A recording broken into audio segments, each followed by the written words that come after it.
Dan, in the height of, inflation, supply chain issues, things that we've seen the costs rise.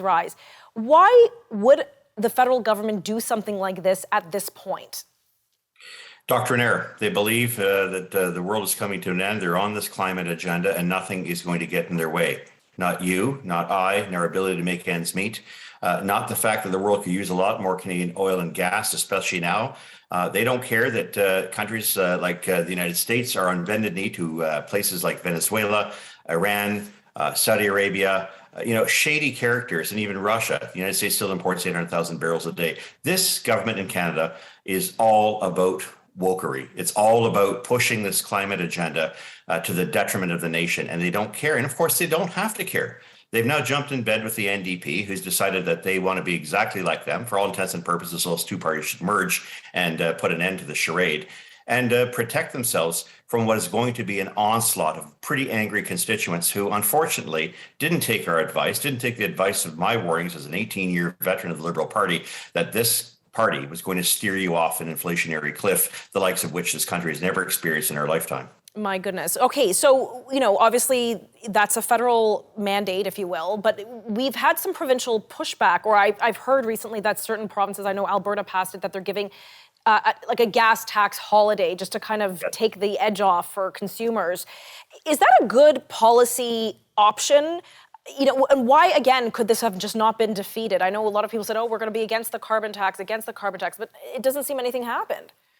No one thought there was a big deal. They thought there was no cost or consequence. They do now, and they're regretting their decisions to allow parties, all three or all four of them last campaign, as far as I know, the big major ones representing the House, or at least have one seat, all said we have to have a carbon tax. Everybody went along with this. Now it's coming to the point where we have to pay the piper, and people are not happy.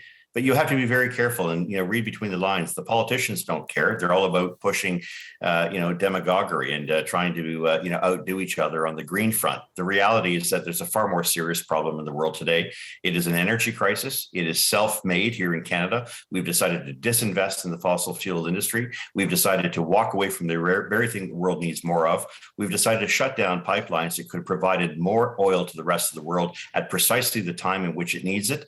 And instead, we've decided as a country, it's okay. Let's just further the tax burden on Canadians. And on that score, Tanya, let me make it really clear. I've been ringing this bell for the past couple of years, but finally the parliamentary budget officer came out and put an end to the Liberal Trudeau charade about the rebates. You are getting fleeced.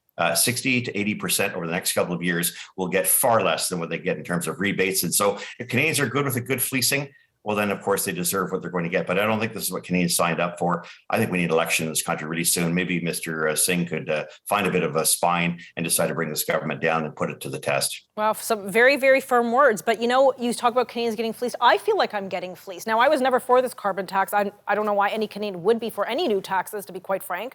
I think a lot of our tax dollars is mismanaged already. Why give even more tax government money to the government?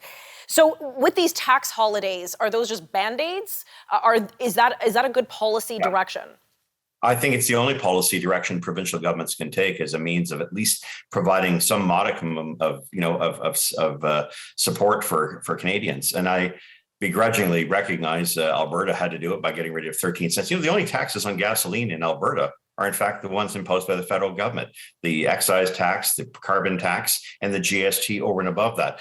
To Ontario, a bit less of a challenge. They have other issues, including the fact that green energy in this province has left the provincial books in this country $6.5 billion in the hole every year. A lot of Ontarians don't know this, but they cheerfully voted for green energy. They're now having not only to pay high energy prices, they're also having to see their government here in Ontario incur a debt of $6.5 billion just to mollify and appease a bad deal to green hucksters when they made this decision along with the McGuinty government back in 2010. So these are long-term, far-reaching consequences. Canadians need to really smarten up and to basically show the green politicians who don't care about them the door as soon as possible. A lot of us are coming up to elections. What kind of issues should we really pay attention to? We have like 15 seconds. What should we do?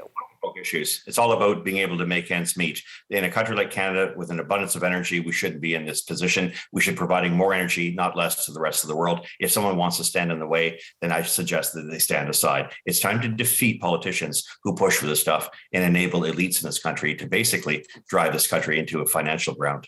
Okay, Dan, always a pleasure. Thanks for having me, Tanya.